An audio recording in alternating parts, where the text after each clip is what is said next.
I hope you'll stick around and watch the video today. I've got a very interesting guest who's going to teach us a little bit about how you protect high net worth folks, executives, boards. It's a new area of cybersecurity. I think you'll learn something. So stick around and enjoy our discussion.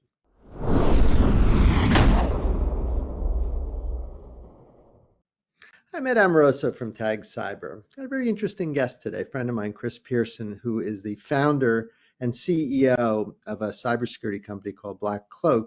And we're going to ask Chris a little bit about some advances in protecting important people and groups. So it'll be fun to learn something. Chris, thanks for making some time for us today.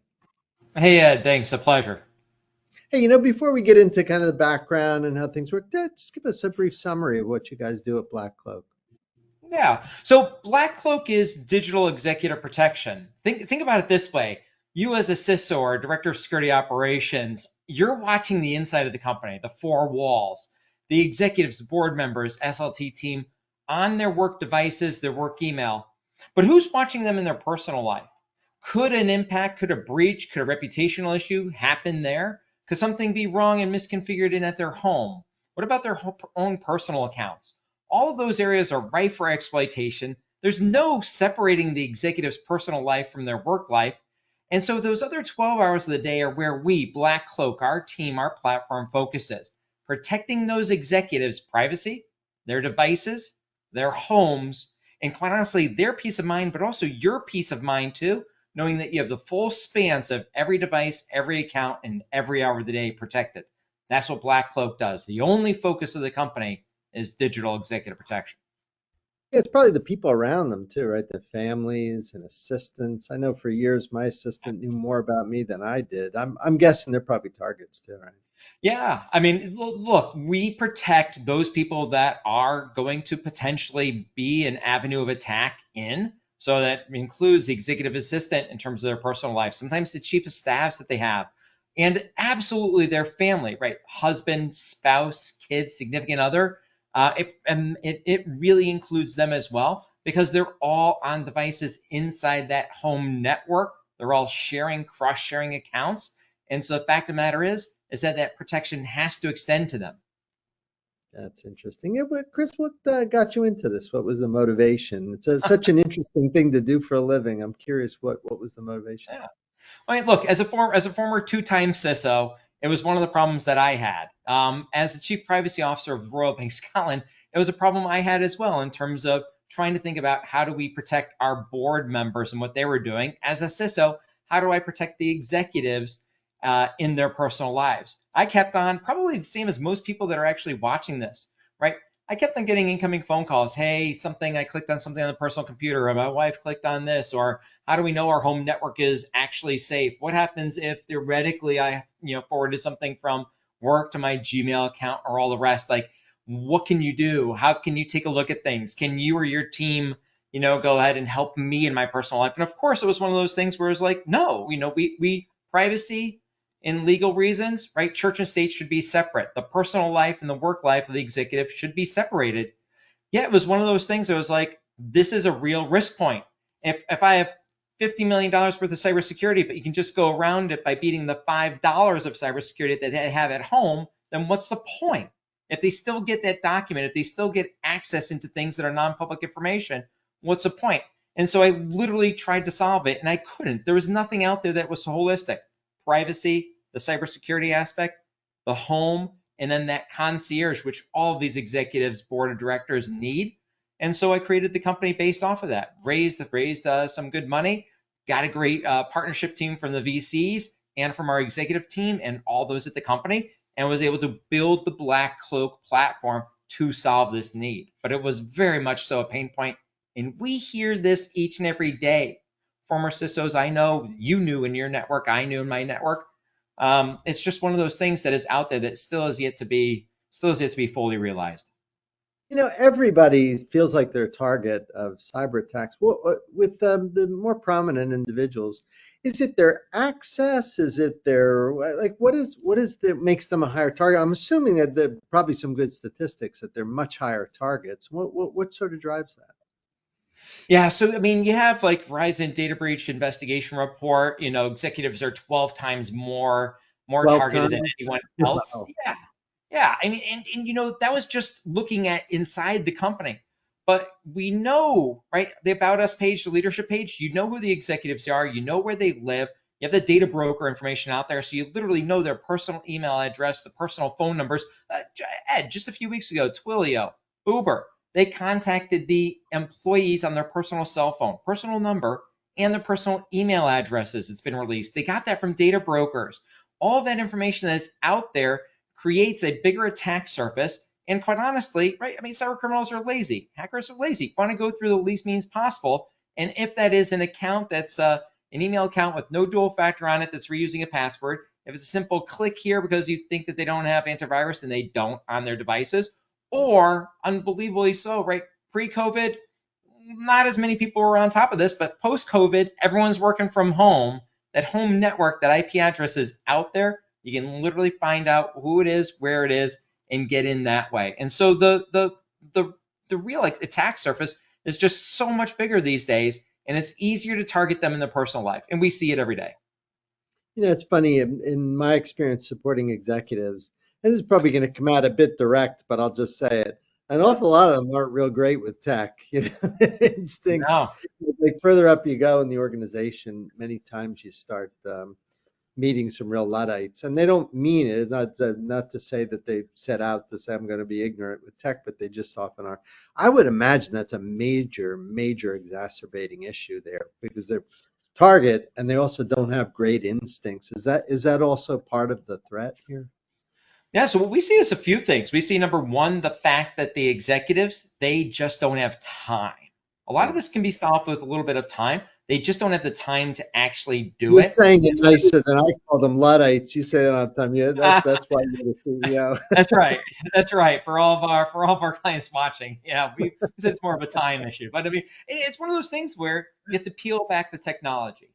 You have to peel back things, make it easy to be onboarded, easy to be protected, and frictionless, right? You don't have to change your behavior. But it's something where people want that concierge. They want to feel special. They want to have that one-to-one relationship. We see the same thing in private wealth banking, right? The one-to-one relationship is what makes it special. And it's the same thing here at BlackCloak. Yes, the platform, yes, the technology, but also that one-to-one relationship with each and every individual and their family. But look, technology presents a challenge, time presents a challenge, and the kind of the ever sprawling nature of where people's information, devices, and accounts are presents a challenge. That is a challenge for the CISO, a challenge for the organization, and one that we stand ready to solve. Let's talk a little bit about configuration because I'm guessing for both the home network, maybe even the office network, and definitely devices, there must be some best practices there. Do you guys go in and help make sure that they've pushed all the right buttons in the way they've set things up? Yeah, it's the only way to do things. So we are focusing on their home, their homes, their personal life. So literally, we will make sure that their Homes devices. plural, probably many homes for some people. Oh, absolutely. I mean, we have probably 2 to 5 homes on average in terms of the executives, the board of directors, SLT team. But I mean, you could just have one home. It doesn't matter. Mostly what is happening is that the home networks are not configured correctly. So we can see that through our technology. And so we're able to actually go in and effectuate and change it. It's all about actually changing things and solving things. That's what we all do. We're not just going to scan and leave a risk. We actually will go ahead and effectuate the change, effectuate the fix ourselves. So that's a home network. The devices. Now, a lot of this is, kind of what we call privacy hardening. If you remember back to CIS benchmarks and pushing them out through GPOs and all the rest, it's probably a few years ago, but you can remember that process of making sure every computer was locked down as much as possible according to benchmarks. We do somewhat of the same thing, but in a way that is frictionless for them on their cell phone, tablet, and computer. That hardening aspect is super important. CISOs always ask the question. So you make sure you can't get in from the outside because you're doing the pen test, and you make sure the devices are secure. How about the network? Is it configured correctly? Well, the only way to do that is actually lay eyes on it. And we actually have the technology built in our platform to actually examine that and give them peace of mind. We will check. And guess what? If they get new technology, if they get new devices, we will go and check again and again and again. So really, some of those pieces are, huge value. but you do have to go ahead and have the time and ability to do it, which, at the end of the day, our clients love that interaction. Chris, how do you guys deal with the somewhat uncomfortable issue when an executive maybe has some weird personal habits or some things that they may want to keep sort of private? Is there an Yeah. easy way to manage the propriety of that and also offer a nice cloak of protection around them? How do you guys address that issue? Yeah, this was really one of our founding principles. We, with my privacy hat on, we will not in any way, shape, or form act as an IDS and IPS, a proxy. We're not a man in the middle. We can see absolutely no web traffic, URLs, all the rest. We never, ever have access into their email account or unattended access into their computers. And we're really, really upfront and vocal about that. It is a founding principle for us, for our team, for our platform. That's how we give everyone peace of mind, and we back it up with things like a SOC 2 Type 2 in terms of making sure those controls are there. We have no ability to do it, and we built the platform to be agnostic. We don't care about that stuff. What we care about is malware running. Are we at the right privacy level for what they want based off of each individual? This is all hand tailored to each individual, and can we do so in a method where we don't have any of that data? And it was one of the greatest revelations ever. Ripping out my former CISO hat of, I have no HR policy to enforce. I don't care who, what, where, when, why, and how. What we care about is no malware, no viruses, no point of intrusion, no kind of attack happening. That's all we care about, is keeping out that. And so we're able to go ahead and get that trusted relationship with them really right from the force ground of things. So right on time one.